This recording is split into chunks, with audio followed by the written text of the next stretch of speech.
Assalamu alaikum wa rahmatullahi wa barakatuh. Greetings of peace, love and light. Alhamdulillah wa shukrulillah wa salatu wa salam ala rasulillah wa ala alihi wa sahbihi wa sallam. Greetings of peace, friends and family around the world. Thank you for tuning into Path and Present. I'm your host, Baraka Blue. Honored to be with you. Honored to be introducing this episode of the podcast. Our guest for this episode is Dr. Youssef Carter, who is the Professor of Islamic Studies, the Kenan Rafai Fellow in Islamic Studies in the Department of Religious Studies at North Carolina University, UNC. And he is an anthropologist of religion, studying religion. And his research interests are in Sufism and Sufi movements, Islam in West Africa and the United States, religion in the African diaspora, Black Atlantic and decolonial studies, and anthropology of religion. And we get into discussions of all of these topics related to that. He's somebody that I've known from some years ago in the Bay Area when we were both there. Our paths crossed, and he was recently in Seattle for a conference on anthropology. And I had the blessing of sitting with some of the Muslim anthropologists who were at that conference, including him. And so we had some really good conversations off mic. And this was the conversation that we were able to capture on mic. So alhamdulillah wa shukrulillah. I hope you enjoy it. And want to remind anybody that if there are any guests or any topics that you would be interested in, please let us know. Feel free to comment or like on Apple Podcasts or wherever you listen. And we'd love to hear your feedback and your thoughts as well. And lastly, you can support this podcast first and foremost by dua. Please pray for us. And secondly, if you want to be a sustainer of this podcast, you can support on Patreon. We have a Patreon page for this podcast, patreon.com/pathandpresent, where you can become a sustainer, inshallah. So with that, we look forward to this episode and inshallah many more in the near future. Assalamu alaikum wa rahmatullahi wa barakatuh.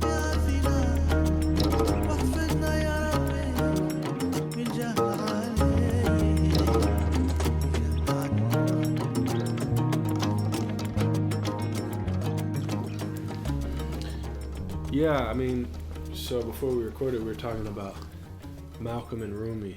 Mm-hmm. And, I think that's a deep jump off because I think what drew me and I think a lot of us to Islam is Malcolm embodies the kind of ethical imperative of Islam. Like the kind of being active in the world, like spirituality drawing out of you a really profound engagement with the world. Yeah. And Rumi, is at least seen popularly or kind of envisioned as this love mystic poet, which you would think those are very separate things, but I think that's really a misunderstanding too, because Malcolm was deeply spiritual, and there's that book, I read it years ago actually when I was an undergrad, On the Side of My People, where it's like the religious life of Malcolm X, which is like really central. And I think and I heard that I actually heard someone that heard directly from Betty Shabazz, like Hamad, that she said to some of they said that many people are claiming Malcolm, but the Muslims need to claim Malcolm. That's what she kind of said. And so there's that, but then also Rumi, if you read, there's like his Masnavi, and then there's his Diwan. Those are his two books of poetry, and then there's another collection which is basically his notes his student took of his lectures. Yeah. So there's that. But then there's another collection actually of his letters. And often these would be letters to rulers and letters to politically powerful people. Yeah. that he was engaging, often like calling them, exhorting them to take care of the poor and the need, or also he would because he was a person of influence as a scholar, he was using his influence to benefit those in need and things of that nature. Yeah. So I think for me, when I was especially at the age of my late teens and my early 20s, I embraced this when I was 20, I was really turned off by a type of activism that was devoid of the transcendent, but also a type of spirituality that was world renouncing in a way that disengaged. Yeah. And I see a lot of, like, in your work, also similar themes. Yeah. So I think that, what you raise sort of yields some very interesting questions. And so what does it mean to read Rumi as a politics? And what does it mean to understand Malcolm's work as an act of love, right? As an embodiment of his spirit, right? And who he was spiritually. One of the things that I'm teaching actually next semester, I'm teaching a course on African American Islam, which is a course I've taught many times. But one of the things that I've also discussed in this Invisible Muslims program that Rudolph Ware put together as a way to highlight the presence of Islam amongst people of African descent, and asking the question, right? Because we think about Malcolm as like this activist. We don't think about Malcolm as this sort of spiritual being, right? Or a person who had faith that then informs his political charge. We often think in the reverse, like his political charge is then sort of opens this door to his sort of religious experience, which is actually the other way around, right? Or actually, it's for him and for many of us, you can't untangle the two. It's like separating, the tea from water, right? But on that fateful day in the Audubon Ballroom, he was in a moment where he knew his life was at risk. He knew that he was not going to live a long life. What does it mean to climb the steps of that stage in order to address your people, a people who have historically been dispossessed, discriminated against, and disinherited, thinking about that as an act of love, but also an act of faith, right? That is what does it mean to believe to such a degree where, like, if you knew, like, when you leave your door today, tomorrow, what have you, that your life would be taken on the way to do your work, not for yourself, but for the sake of freedom, right? Fisabilillah, right? That is faith, right? And if you can't call it faith, then you have to call it insanity, right? Maybe. I don't know what you would call it. For me, I understand it as an act of faith, right? And and I think this is the most appropriate, but also profoundly beautiful and also humanizing way to understand what he's doing, what he did, what he gave, right? He did not live a life of wealth. He did not live a life of ease. He actually sacrificed so much family time, right?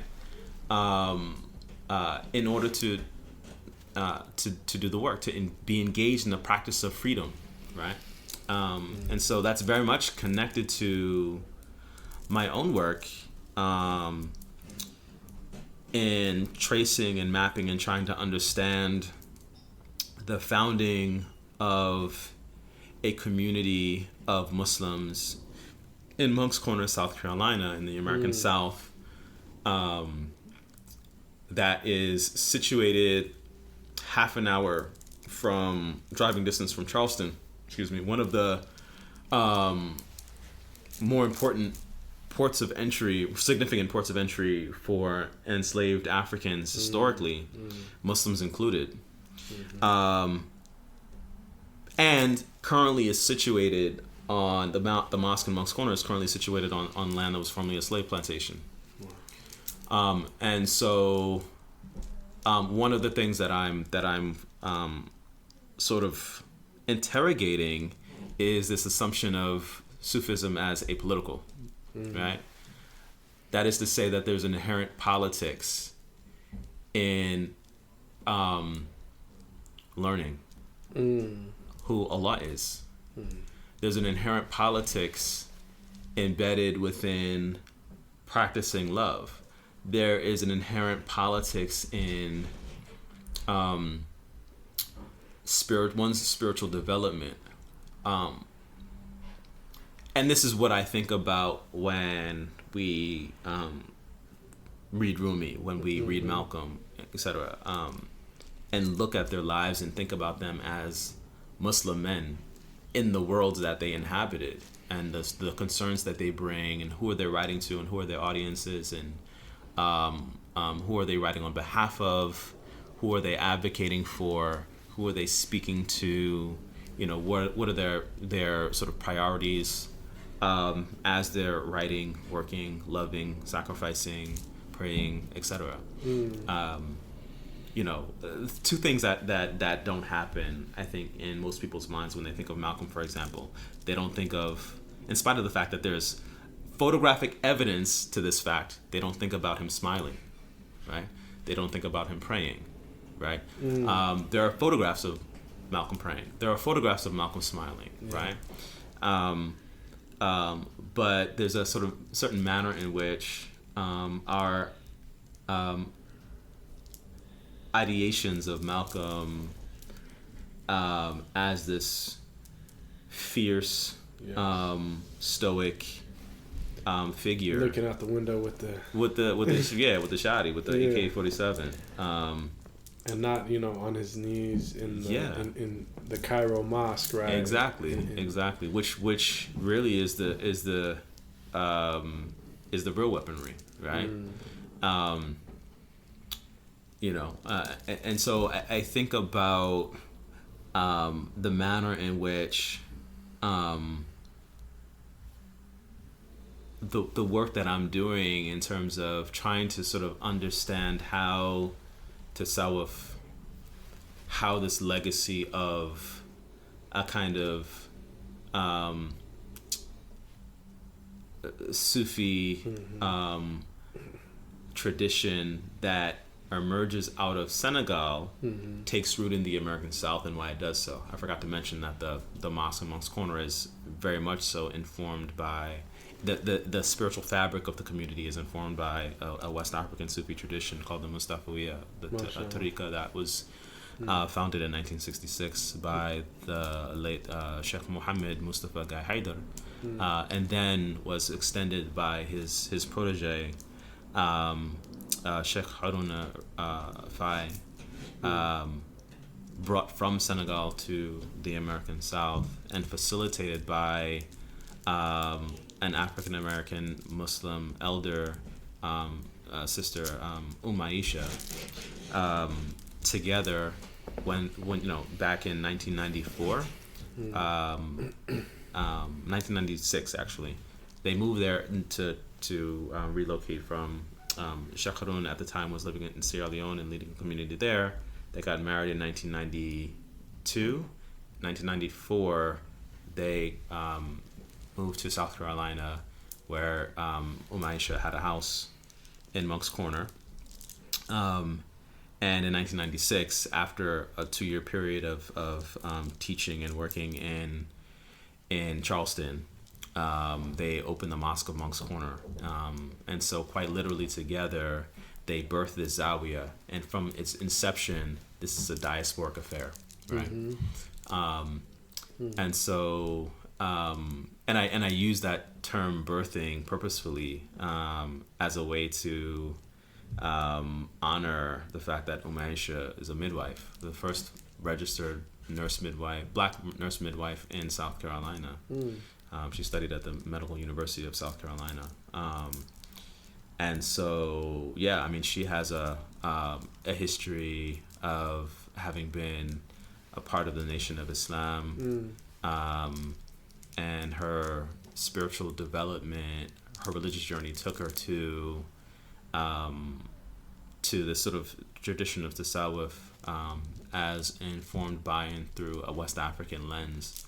And so the core of my work, just to sort of say a little bit more about that in terms of like how I'm actually trying to sort of articulate what's happening, is a study of this community of primarily African American and primarily West African Muslims who are part of this tariqa, part of this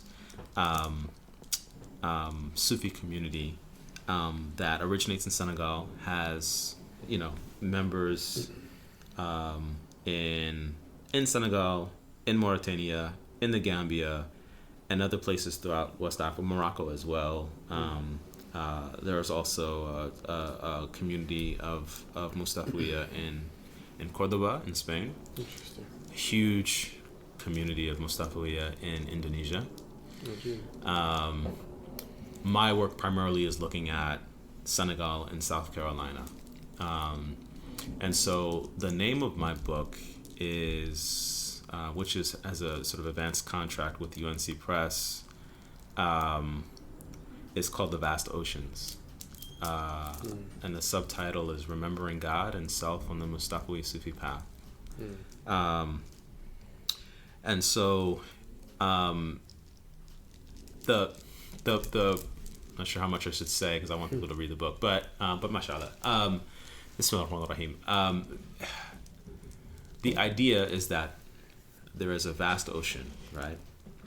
The depths of which we do not know, that offers a critical commentary on the human being and what the human being's purpose is, outlines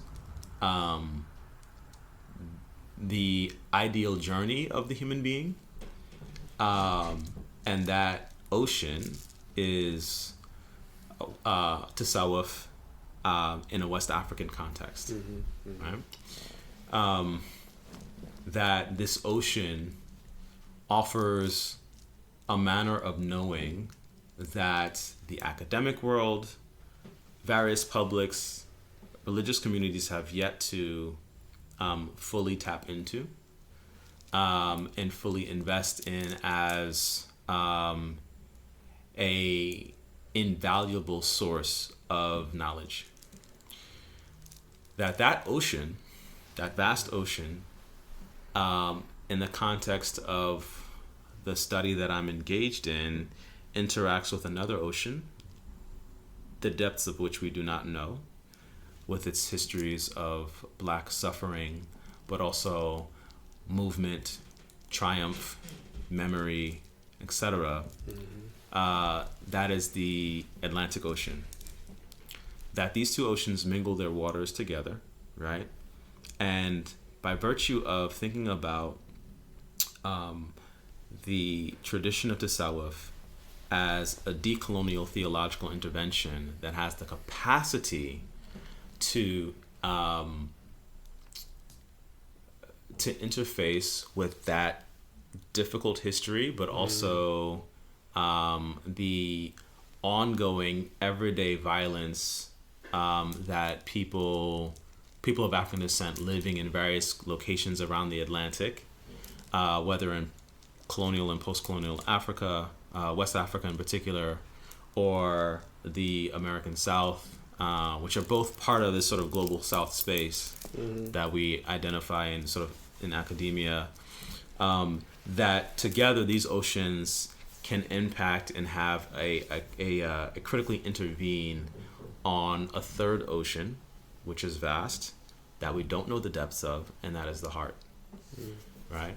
Surely, if Allah says that the human heart is the only thing that can contain me, surely does the heart defy time and space insofar as Allah does, right? If he says, indeed, the heart can contain Allah subhanahu wa ta'ala, like, what does this mean?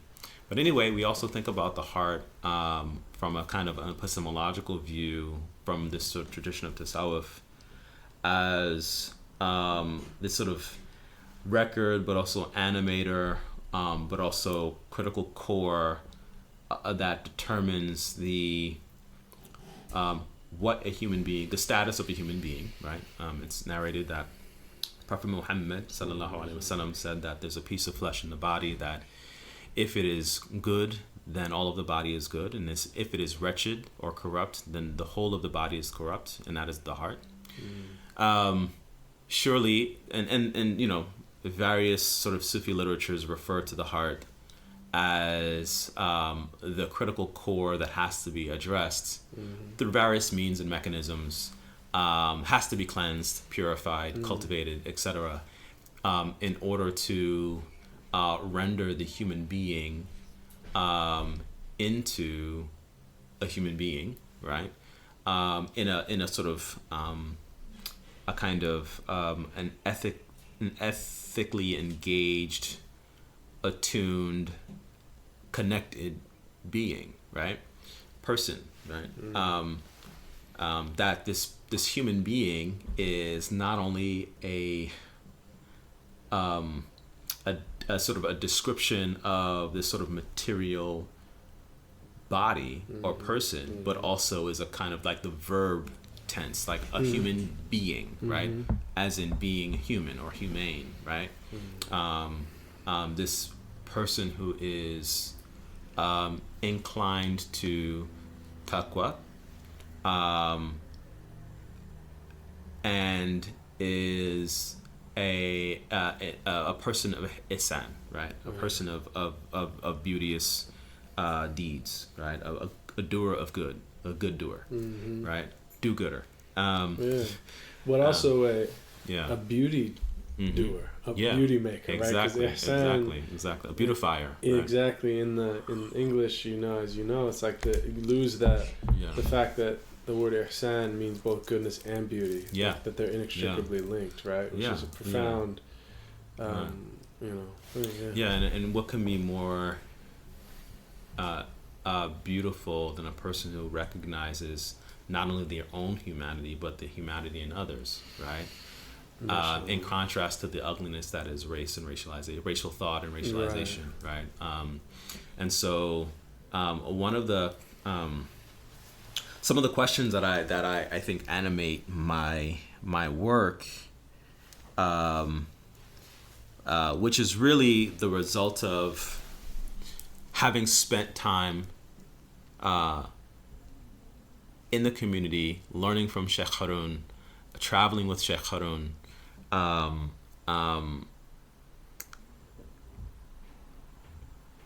is what would it mean for those of us who are sort of engaged in, social justice issues, political organizing, activism, etc., particularly with an eye turned toward dismantling structural racism, addressing racial thought, racist thought, etc. What would it mean to dismantle structural racism without first dismantling the way in which those institutions, those structures inhabit us, right? Are we not, if this is the case, are we not hopelessly bound to rebuild whatever we deconstruct or destroy or dismantle? Will we not simply just rebuild our societies, structures, institutions in that image, right? And so one of the other things that I think about is the manner in which, and I kind of alluded to this before, but in sort of academic circles and in sort of the sort of cusp of scholarship, critical ethnic studies, literary studies, Black studies, etc., are engaged in a questioning of like how can we rethink the human being, right? Away from the kinds of the legacies of race that so profoundly inform our ideas about the human being. and our ideas about the human being, or our idea in this sort of collective sense of the human being, for too many people is beholden to a man-made conception of the human being, which is inherently infused with notions of race, etc. And so by turning to and being informed by, inspired by a conception of the human being that recognizes that the human being is a creation of God, right? The only inherent hierarchy in that understanding is between creator and created, right? There's no hierarchy within the sort of concept of the human being, right? And so that understanding, I think, is one that has, as we sort of talked about earlier in this conversation, there's an inherent politics to that, because that is quite, at one hand, on one hand, the sort of recognition of a conception of the human that comes from the creator of humans, right? And not humans themselves, but also is inherently a political position, because it's a refusal of a worldly, secular, highly problematic conception of the human being, right? That is driven by and informed through the nafs sexually. And so I talk about a few things I'm going to talk about, because the book's not finished. I'm going to talk about a few things in the book. One is this question of remembrance, the art of remembrance, the practice of remembrance, mashallah. Shout out to your work. I'm also going to be talking, so in other words, zikr. I'm also going to be talking about ziyada, which I take some sort of academic license in translating as movement as opposed to sacred travel, in a way that encapsulates a number of different things that are happening, in which I'm able to sort of account for sacred visitation to ancestors who, like the Sheikh Mustafa visiting his maqam in Chess in Senegal. Then also the visits that people take to sit with Sheikh Harun, or to relocate to Moncks Corner, South Carolina. But then also the manner in which this sort of kind of movement also includes discourses of repatriation, right? And heritage tourism, which is important for people of African descent. And then also it's like connected to the intention of ziyada, which is ziyada, right? Like this sort of elevation, or this expansion of the self, right? One doesn't travel just for the sake of leisure, right? One does so, or engages in ziyada anyway. It's not a leisurely task. It's a spiritual practice, right? No, right. And like Rupert Sheldrake, interesting, like British scientist, but he's very much interested in the spiritual dimension and but he just talks about that tourism begins where pilgrimage ends. That when pilgrimage dies in Europe, because the sacred kind of falls away, that's when tourism kind of. So really, that tourism is kind of almost like a kind of like frustrated pilgrimage, and you see it with people that they go to, right, the Taj Mahal, or they go to some cathedral, or even to the natural world, to some amazing mountain or beach, and they look at it and they but they can't bring themselves to prostrate or to. Well, that's the thing. I think there's something about the human, the soul, which they're like being sort of moved to and inspired to pay homage to this this sacred site, right? but they don't have the toolkit to properly appreciate it. For them, it's aesthetically beautiful and it's a testament to someone's, brilliance or what have you. Or even if it's a sort of a natural landscape, there's an inward appreciation for it, but in the case of a kind of a mountain that someone is going to visit, they don't have an awareness or an appreciation or a relationship with the artist, Absolutely. and so how can you properly appreciate, it's one thing to look at like a piece by Kehinde Wiley or Van Gogh or what have you, and say, oh, well, this is really nice, right? But then to not know the historical, social, political conditions in which this artist was living that then inspired the piece, it's a different manner of knowing entirely, right?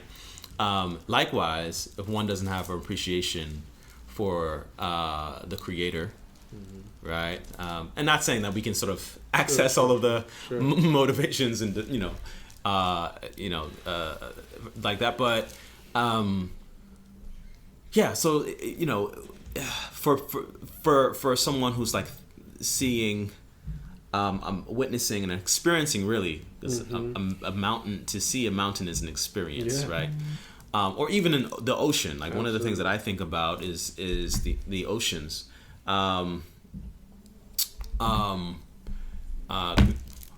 Sure.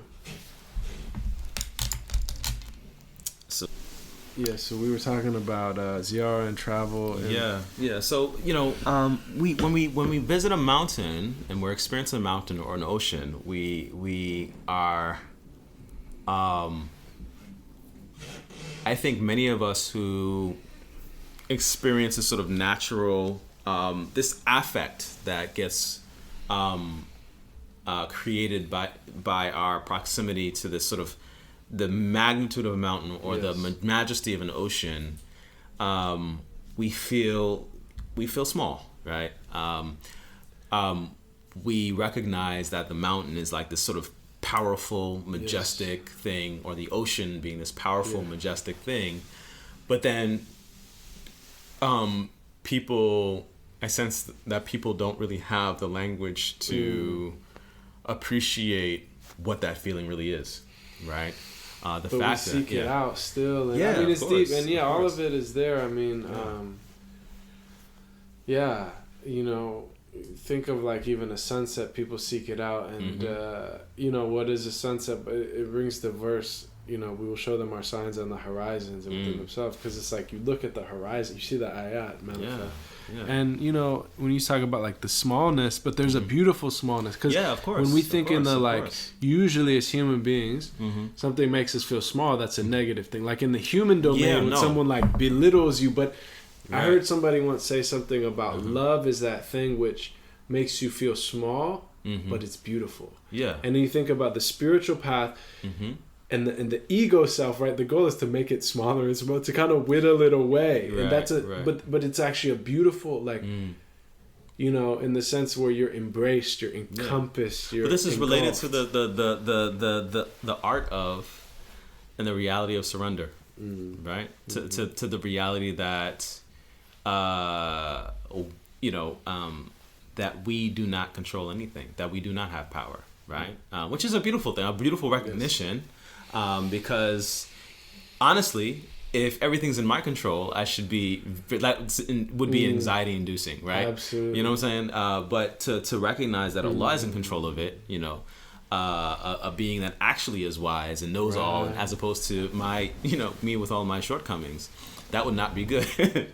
But no, alhamdulillah. No, so the other things that I sort of want to think through in the book is khidma, service, or like, in terms of, I'm an anthropologist of religion, so I'm also like thinking about it in terms of labor.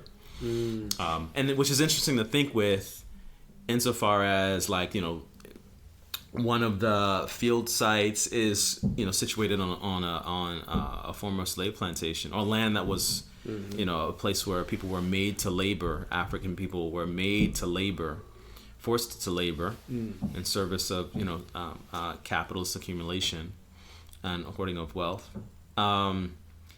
but then the sort of question of service that is a means for one's elevation, as a means for one's growth. And this is sort of related to another sort of theoretical space or principle that I'm trying to think through, which is tazkiyah, right? Which I'm not translating or understanding as purification, but cultivation, right?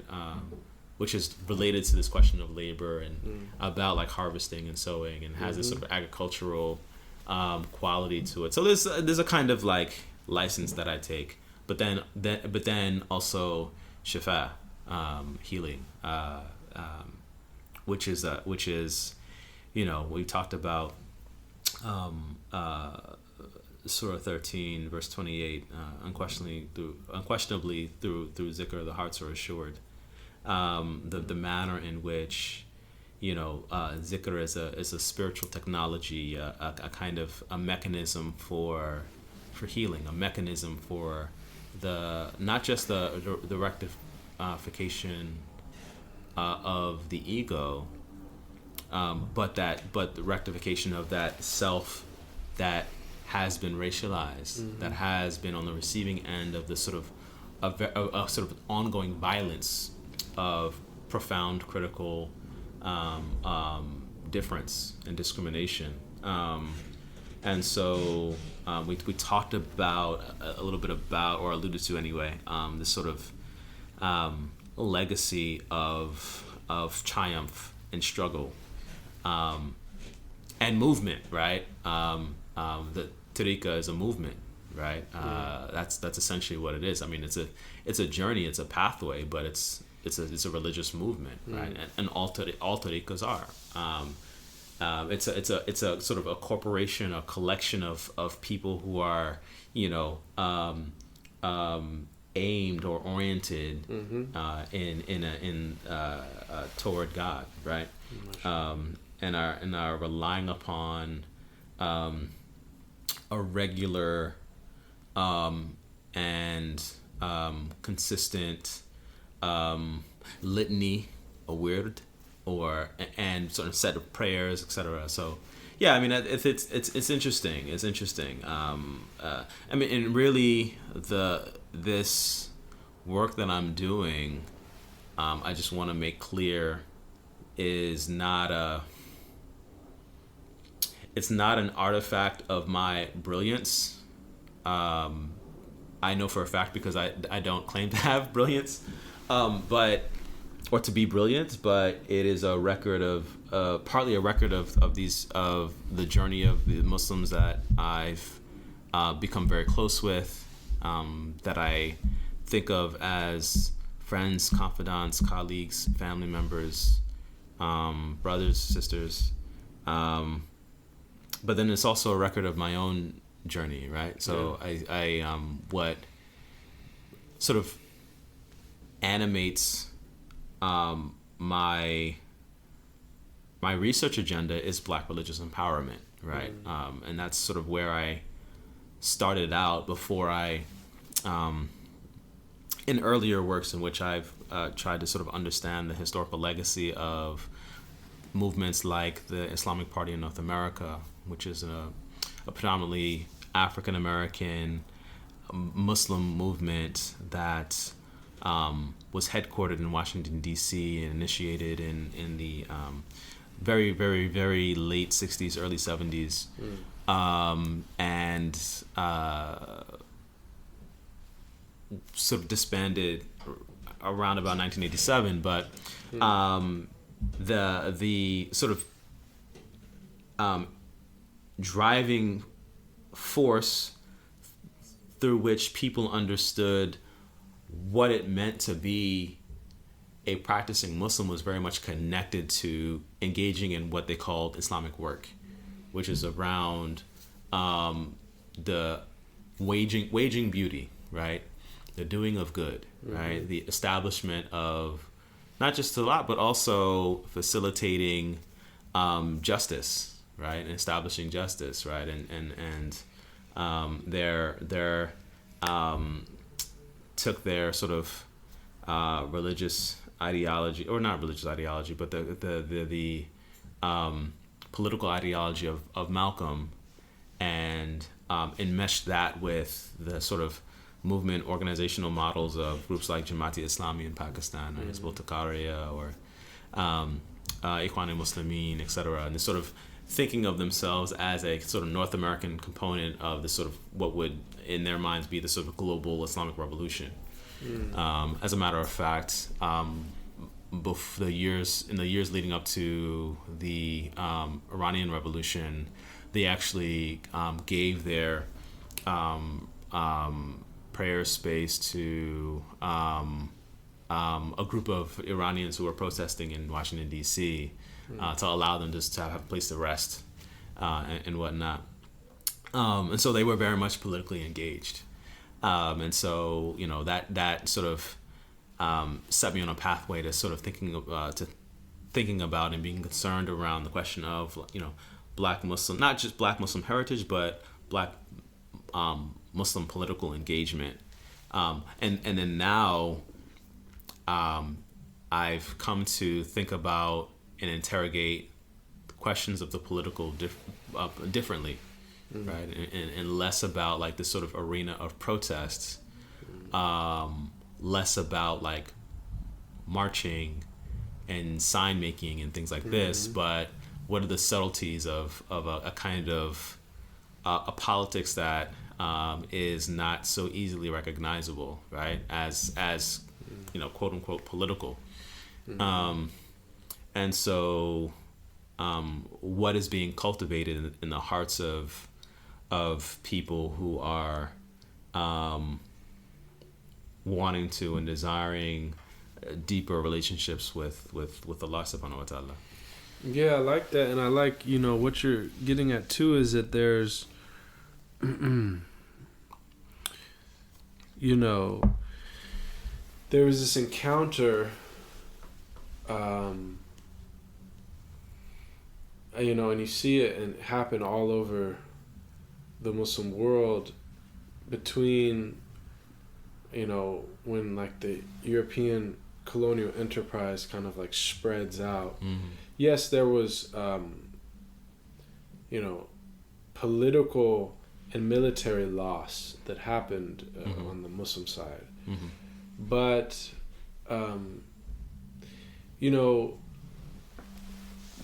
there was actually much more fundamentally and much more maybe hard to explain or capture is that there was a certain way of being and experiencing and knowing that was not necessarily lost, but that was subjugated. Yeah. And that really had to kind of survive under that. And this even like really impacted me when I first read Black Elk Speaks about, the Lakota kind of sage, Black Elk, who was from the last generation, who was born before European contact, and then lived his entire life and lived to be an old man. And so he saw the whole way of life change and everything that happened.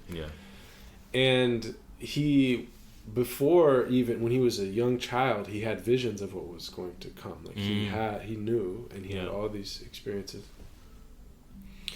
But what really like hit me when I read that book was like, wow, these are people that not only, of course, I understood that they were the indigenous people of this land who, were defeated militarily, and so that were the genocide that happened.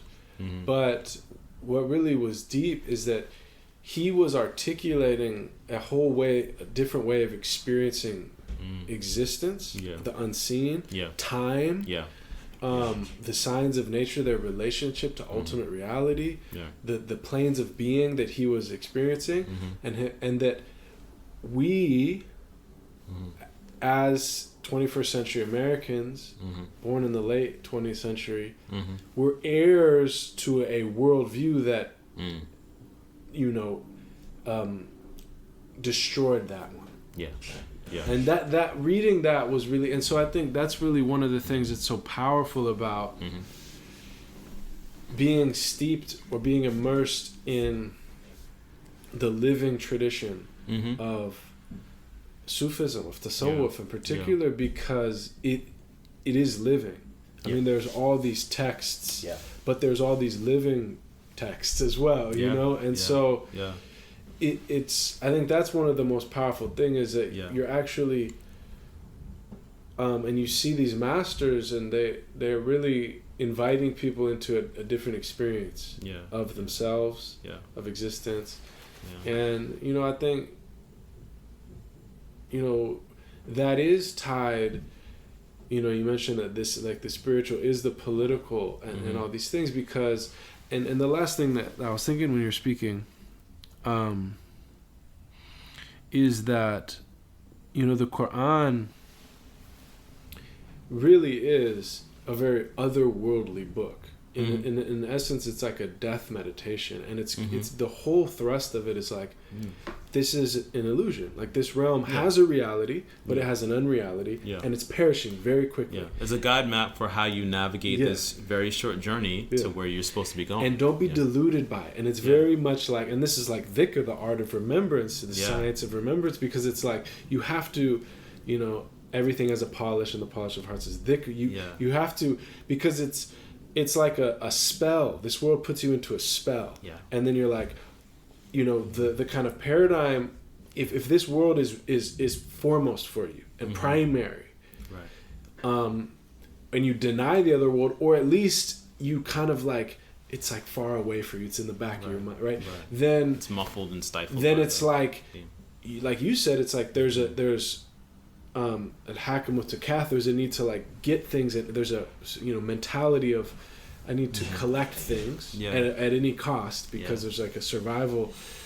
And then but you know, if you're free of, the Quranic message is really like trying to like free us of that, and like to let go, like you said, tawakkul, like to not carry what you can't carry, and then and so it would make sense. And I know you're, you know, like you mentioned, that a lot of people think that the spiritual is disentangled from the like worldly action, and that's like the historical record doesn't bear that out, because you have people like, you know, Abdul Qadir al-Jazairi in Algeria, who was a great, I mean, he was like a metaphysician, philosopher, you know, akhbari, scholar of Ibn al-Arabi, and he was also mujahid, like he fought against the colonists. And you have Omar Mukhtar, and you had, I mean, you know, West Africa, and then you had those that like Sheikh Ahmadu Bamba, who was like non-violently resisting, but again from the spiritual, and of course that makes perfect sense that the people that really were steeped, that had let go of this world, would be the first to resist, what in ways that, you know, were. And then, you know, the other thing that you made me think of when you were first speaking, that kind of ties into all of this. I mean, when you're talking about Malcolm, but it made me think of Martin Luther King Jr. You know, that there's that clip of his last speech that always like gives me chills, because he says something like, you know that I've been to the mountaintop and I've seen the promised land. And they said, now I may not get there with you, but we as a people will get to the promised land. And there's this like conviction and this acceptance. That's what it is. There's this acceptance of death. That this is truth, and this is right, and this, like, I've aligned myself with what is right. And come what may, which you're typing with Malcolm. And it's freedom. It's like this. And it's a kind of like liberation, right? Like it's something that you cannot do, you cannot grasp, you cannot perceive if you're tied to this world. Right? Because this world would say, well, he was, you know, that you're not successful if you die before you see that, or this and that happen.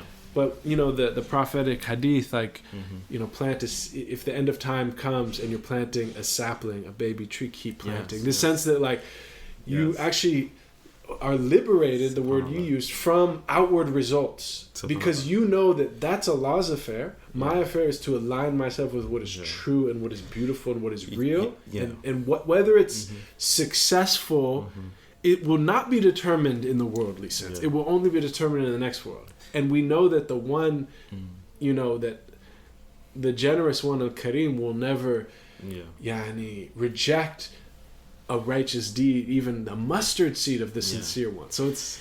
I'm laughing to myself because I quoted that very, very same hadith earlier today in a conversation in the masjid with his brother, and I lately have been thinking about that particular hadith, this sort of notion of planting a seed, even if the final hour should find you.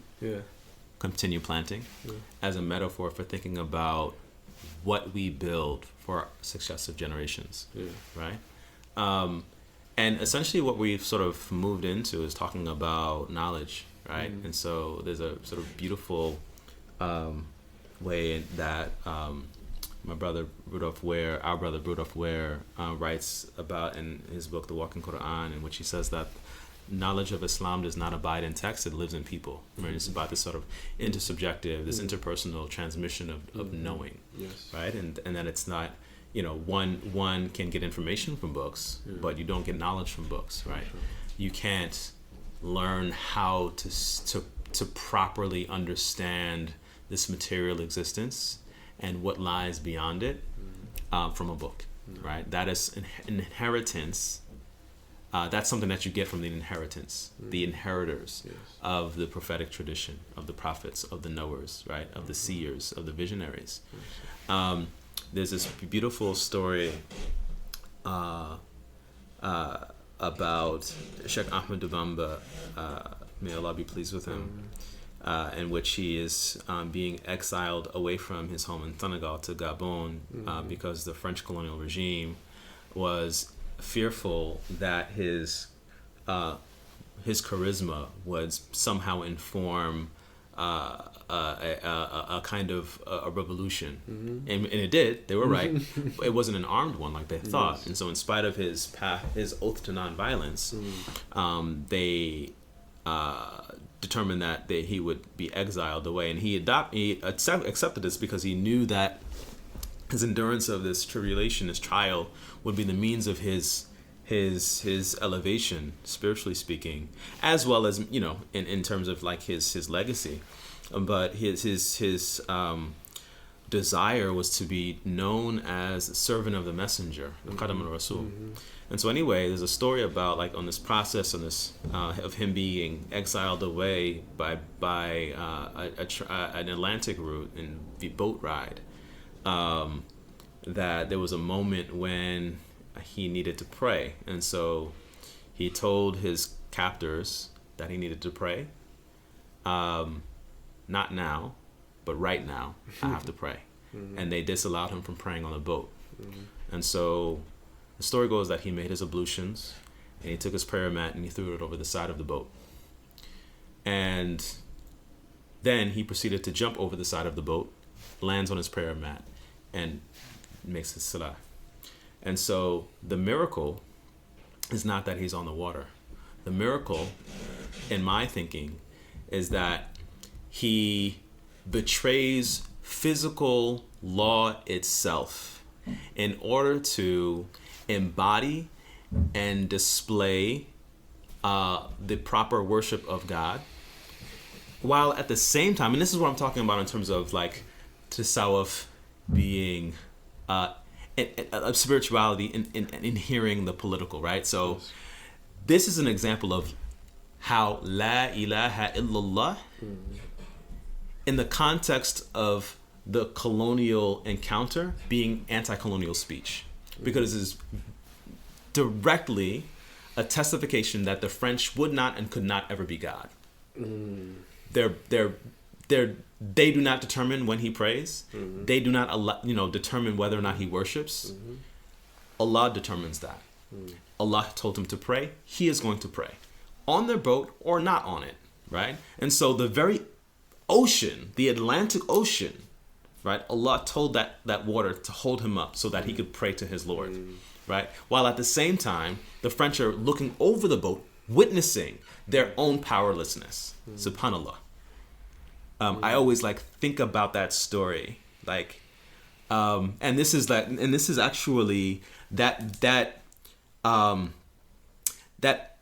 exile, right, is celebrated annually in one of the largest pilgrimages in the world, which is the Magal of Tuba, the holy city of Tuba.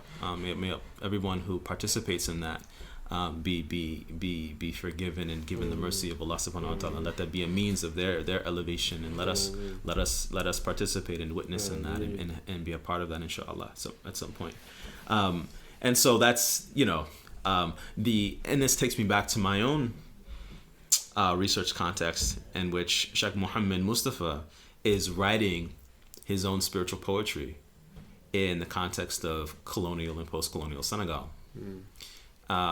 That these sort of celebrations of his love for Prophet Muhammad sallallahu alaihi wasallam, his worship of God subhanahu wa ta'ala, right? It sort of contains prayers for protection, prayers for healing, prayers for mercy and intimacy with the beloved, with God and the beloved of God, and that those same words are being performed and uttered by people of African descent who are Muslim on the other side of the ocean in today's context. And so it's a powerful connection, right? And this and what is the answer to disinheritance, right? That people of African descent have been subject to and have experienced. It is the inheritance, right? What is the South except for an inheritance? Beautiful. The inheritance. Beautiful. Subhanallah. No, I mean, this is deep, and I think what you're getting at is that there is, it's a great tragedy and a great injustice to have one's land stolen, or even one's own body, right, stolen. Mm-hmm. Yet those are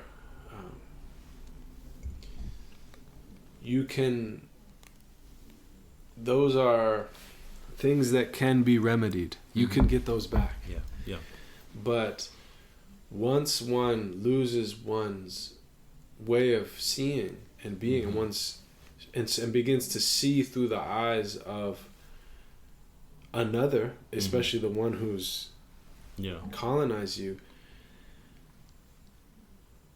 it's complete. Yeah. And unless there's a way back, then these are the ones that are preserved. And I just think of this like unconquerability of these true awliya. That's really what it is. Like, because they're completely in submission to Allah. Yeah. And so no one can, and there's a sense of like, you can jail me, you can imprison me, you can exile me, but you have no control over my inner reality. And and even to the extent with the people of Allah, I won't even allow you to make me hate you. Right. Like, I won't even allow you to affect my hal, like my spiritual state. And it makes me think of, Sheikh Ahmed Al-Alawi, one of the great, Algerian sages of the 20th century. And Martin Lings wrote that book, Sufi Saint of the 20th Century, about him. And at the beginning of that, he includes this really amazing passage where a French doctor who lived in Algeria describes his encounter with Sheikh Al-Alawi. And he, was nominally Christian, but he very much was a man of science in the modern, kind of secular. But he just describes this profound encounter that really shook him to his core. And he said the only thing that my reference point is like when I walked into his room in his zawiya, and I saw his face, like, kind of framed by the turban, and that he was invoking in silence in this dimly lit room. And like, right when I saw him, I just said, I've never seen anything that reminded me more of Jesus Christ. Like, it was like this. And he just mentioned even that he walks in his shoes, which of course, and Sheikh Ahmed was like, welcome, don't worry about that. And he had a chair brought for him, even though he sat on the ground. Yeah, of course. And then he had him water served, and the doctor mentioned that as he drank it, that Sheikh Ahmed said for him, Bismillah. Like, he said it for him as so there was this, you can walk in your shoes, you could sit in. It's profound chivalry. Like, there was this like sense of, and so that he just describes his relationship to him, where he has all these questions, it just, these people are really free. And it also reminds me of, when you were speaking of, Habib Omar bin Hafid, he was born in a time where southern Yemen was colonized by the communists that were aligned with Russia. And they were deeply antagonistic to religion, obviously, and particularly to the scholarly class. Yeah. Of which Habib's father was a part. And like Sheikh Ahmed Obamba, they really feared that these people had the people's allegiance. Yeah. And of course, and so they actually, when Habib Omar was a boy of about 8 or 9, he went with his father to Juma, and the communists he took his father. And when they kind of took him, that what remained was only his shawl, and Habib had his father's shawl, and he never saw his father again. He was killed. And Habib Omar then had to leave and go into exile, so he went to a different part of Yemen and then eventually, once the communists fell, he returned back to his, to Tarim. And now, of course, he has Dar Mustafa seminary, which is conveying this tradition, this unbroken chain of transmission to the Prophet sallallahu alaihi wasallam, which is, there's an outward dimension, but it's really, as you're indicating, about the inner reality. And Habib Omar says, and you look now, there's thousands of students from all over. And he says, they tried to extinguish the light of Allah. But look, Allah's a light. And this is all my father's legacy. And so there's this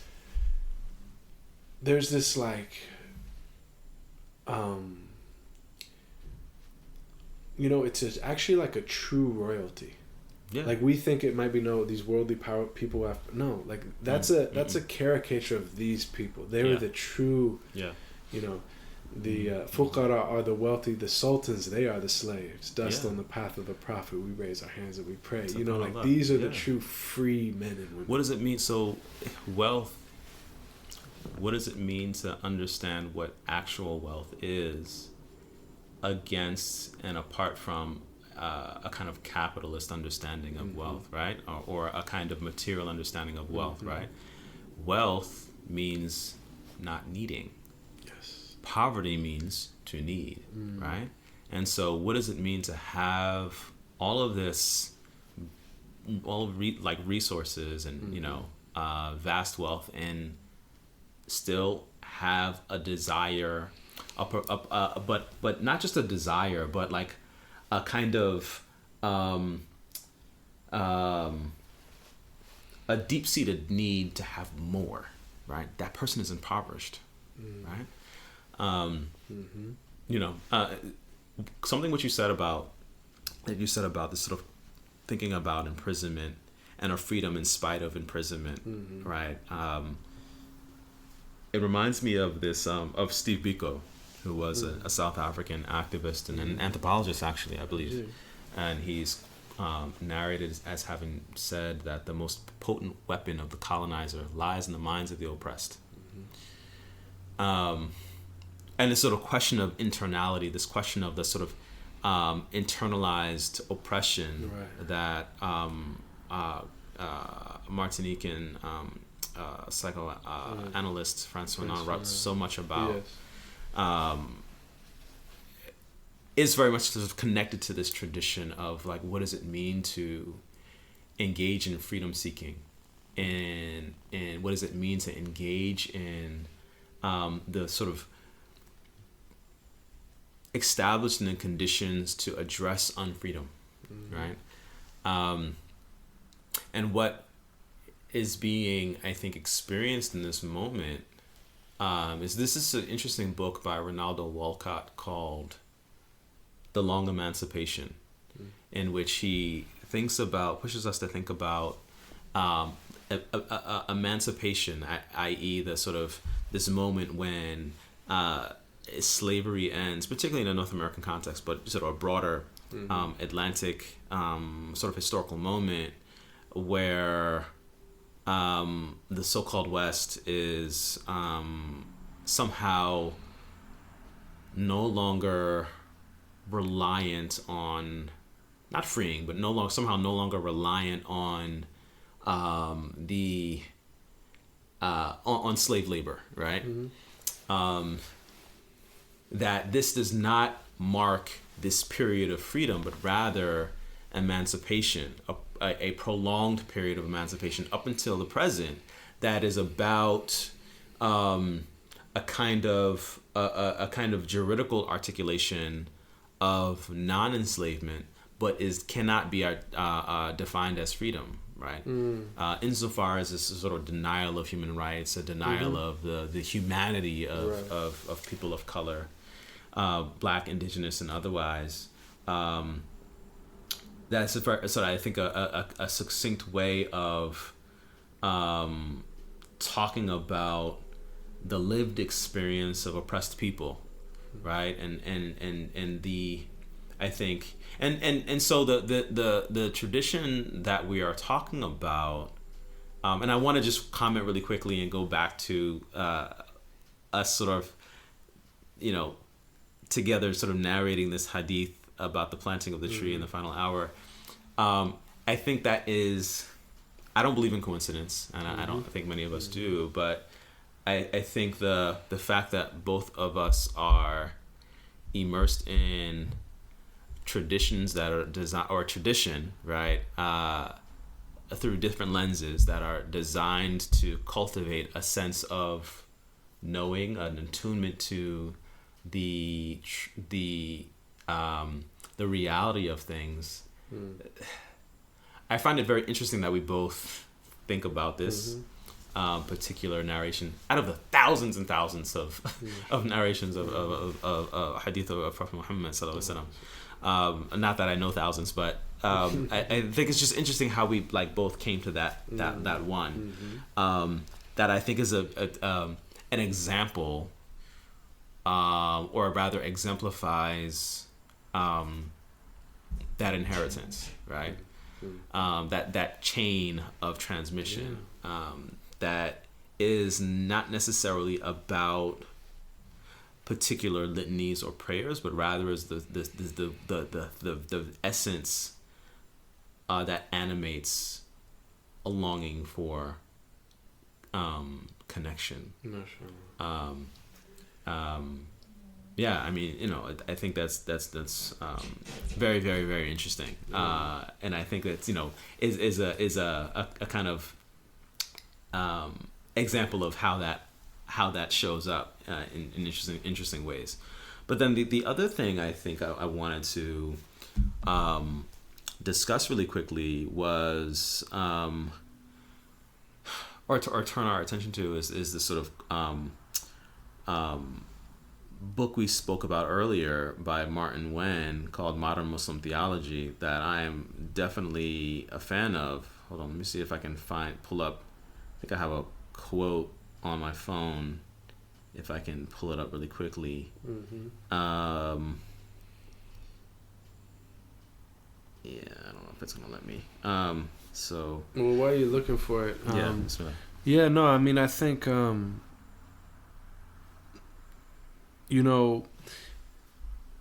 That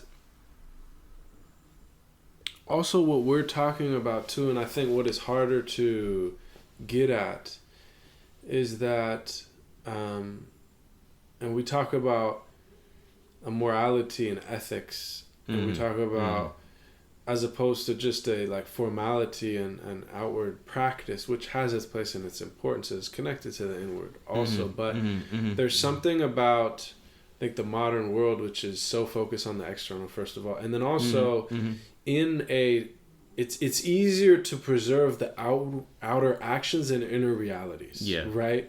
And Dr. Omar Farooq Abdullah said something interesting recently. I heard him say that he mentioned, as someone who comes from a Christian background, that Muslims sometimes don't realize the blessing of how much we actually know about the actions of the Prophet sallallahu alaihi wasallam, how he, not only how he prayed and fasted, but how he sat and how he walked, how he entered a room and all these things. And he mentions Christians aren't even sure what language Jesus spoke. Right. They don't even pray like they can there's scripture that documents the way he prayed, but they don't pray like the way he prays. Exactly. Yeah. So there's so many things like that. Yeah. But then he says we're really blessed because we pray in the way the prophet prayed. We fast in the way he prayed. Like Muslims all over the world. He said, but the difficulty or the challenge or the tragedy of our age is how many Muslims see the world as the prophet saw it. Yeah. Yeah. And so again, we're talking about these, that piece. And right. The thing about it too is that as you're getting at, of course the Prophet was the prophet. Who knows what he saw? I mean, there's hadith that one of the Sahaba said we sat with the Prophet and he narrated what happened at the beginning of time until people took their place after Yom Qiyamah in the garden or the fire and everything that came between. He said, and whoever, each person remembered what they could remember of that, but it was so what he experienced or what he witnessed, Allahu Alam. But the point is that, it's not as you were saying, this living tradition. It's actually as you mentioned, it's a tazkiyah, it's a cultivation, it's a tarbiyah, it's a transformation of your being, which allows you to experience and to see things differently, and what we would say is closer to as they truly are. And so I think that's really the challenge of our time as well, is really like, how can we and really what we're talking about tasawwuf, even though tasawwuf and these orders, they really are in many ways, they're very alive and they're living, and but they are in a certain sense, given the market forces and given globalization and given mass media and given all these things, they're also endangered. There's a sense in which and so I don't know if you no, so I found the thing, but I just on the moment, so the just to make clear, I think the because one of the things that can, and this is sort of takes us away from the point of our conversation, but one of the things that is for anyone who's sort of listening here, is important to consider and think about, is the way in which, like, it's important not to get caught up in the sort of the boundaries of one's tariqah, right? Because the idea, right, is the tariqah really only, in spite of how beautiful the art, just like Islam, right? It's a merely, and I don't want to get in trouble here, but merely a mechanism for communicating the things that are important to communicate, right? It's a sort of a pathway or rather a medium, a strategy, a configuration for expressing the truth of that reality, right? It's like so I'm trying to think of a good analogy. Well, if we go to the linguistic analogy, tariqah is a path. So if you think about it as a mountain, right? You could say like the mini turuq, there's many paths up the mountain. It's not about worship, but it's it's the vantage point. Right. Right. And so like you may come from that path and I may come from that path, but if we get to the we're seeing the same thing, the same vantage point. Yeah. Let's pause here. I'll come back to the answers. So it's important to consider the fact that, like, these various turuq, or these methods for journeying to the goal, which is Allah subhanahu wa ta'ala, and in so doing arriving to a better version of ourselves, is just that, right? And so I just wanted to sort of say that as an aside, and an appreciation of that fact is what allows for the connection within and between, but that we experienced earlier. But I wanted to turn our attention to this quote by Martin Wen. Again, the name of the book is Modern Muslim Theology. Shout out to Brother Martin Wen. On page 171, he says, because he's talking about the salah and the prostration and the politics of prostration, right? And thinking about, like, using that moment when Malcolm first prostrates while incarcerated as a sort of breaking of his own ego, right? And that is that's an embodiment of this sort of spiritual realization that he comes to, this sort of in the midst of a kind of personal realization, a kind of internal crisis, but then also he is prostrating in this sort of particular historical socio-political context that would then inform his understanding of what Islam allows one to accomplish, both religiously but then also politically, right, in some interesting ways. And so anyway, and this also brings me back to like this the story I told about Sheikh Ahmadu Bamba. May Allah be pleased with him, with him as well as Malcolm X, in which he's sort of prostrating on the ocean, right? And so Martin once says that the ritual prayer is not an act intended to isolate and insulate a person of faith from the world. The timing and form of prayer anchors prayer to the circumstances of a person's existence. When the faithful pray, they do so in the midst of the world where they strive, struggle, and suffer, and compels them to face their situation and confront the difficulties and challenges therein. And so essentially he's talking about the manner in which prayer does not divorce one from the world, right? It allows you to inhabit this world differently, yes, right? And it compels you to engage the lived world, yeah, right? As you, or rather, it forces one to and allows for one to engage God, right? And that allows one's work to be that much more effective, right? With his permission. And so, and I think this is one of the things that is important to note. Again, thinking about Islam as not as like this sort of religion or religious category, but rather a tradition that allows for a certain kind of like moral development and ethical cultivation. Bismillah. So yeah. I mean, I'm just trying to do the work, and sort of appreciative of having the blessing of being put in a position where I can record this beautiful lesson, right, about like the development of the human being, right, and what does that mean, and just kind of speaking personally, and an opportunity for me to reflect on my own development, like inwardly, and then also like how I think about spirituality as a politics and the politics of spirituality, and what spirituality, what spiritual development is for, right? It's not merely something that causes one to be adrift and aloof, right, and separated from one's people. One of the things that I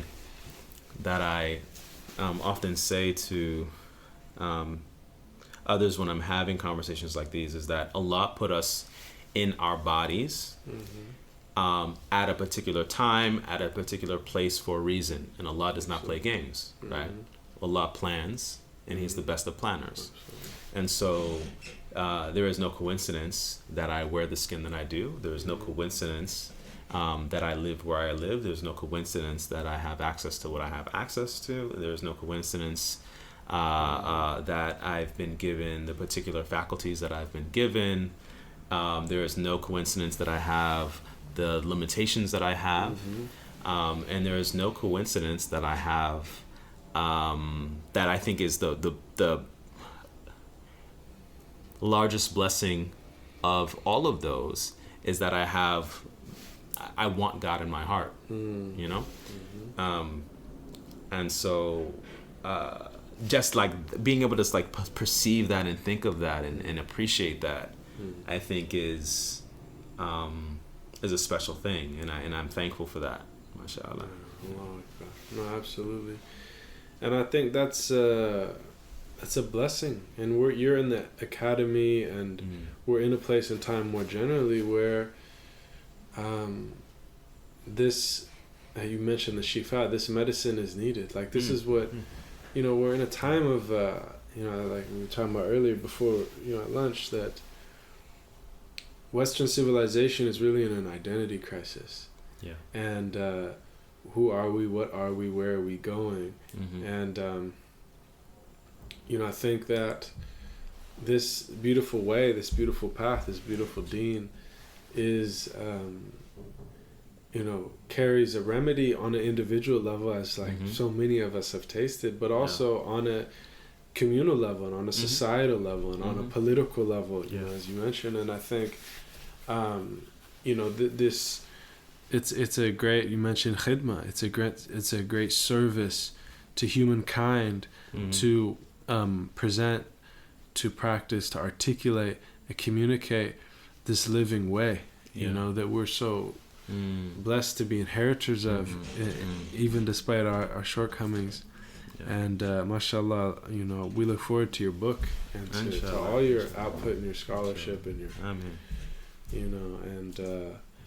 inshallah, once it's out, we'll have you back and speak about it, inshallah. Just one final word, that what you just said about like this sort of outward, there was this what should be really a ripple effect of the consequence of waging beauty, of putting beauty into practice. It reminds me of this proverb that goes, it's a Ghanaian proverb, I think, goes, the ruin of a nation begins in the homes of its people. And I think that's a commentary on being attentive to starting at home, right? And home either meaning the self or meaning like literally one's household, right? The sort of immediate radius that you have, impact on, right? You have impact on that radius, inshallah, in God willing, in a positive manner, and that your home, yourself, right, is an example, a light that can address darkness, right? And so one of the interesting things that I also talked about earlier was Khalid Abu Al-Fadl's book, The Prophet's Pulpit, in which he talks about like darkness as an active thing, right? That's interesting to think with, rather than just thinking of it as an absence of light, right? And so there's so much darkness, so much so that to utter a term like Western civilization begs the question, is that an oxymoron, right? Should we not say Western society, right? Or something like that, because we're surrounded by so many people, it seems, that are committed to being uncivilized, right? Was it the quote that attributed to Gandhi? They said, "What do you think about Western civilization?" He said, "I think it would be a good idea." Right, exactly, precisely. But no, I mean, the notion of civilization is unfortunately tethered to questions of sort of technological advance or notions of modern accoutrements and these sort of kinds of certain aesthetics, as opposed to the attentiveness to character and etiquettes and decorum and aesthetics and these kinds of sort of qualities of a kind of artistic sort of a attentiveness to the necessity of beatific cultivation of spirit, of body, of architecture, of literature, the sort of the fineries of what it means to be a human being, right? So alhamdulillah, it's a blessing to be on this journey, and I'm thankful for it. And thank you for having me be a part of this, podcast. It's been a rich conversation, and I feel blessed to be able to describe the project, the journey that I'm walking on. Alhamdulillah, we're honored, and inshallah we'll visit you in North Carolina, and inshallah we'll visit you in Senegal too. Inshallah. Yes, inshallah. Assalamu alaikum. Alaikum assalam wa rahmatullahi wa barakatuh.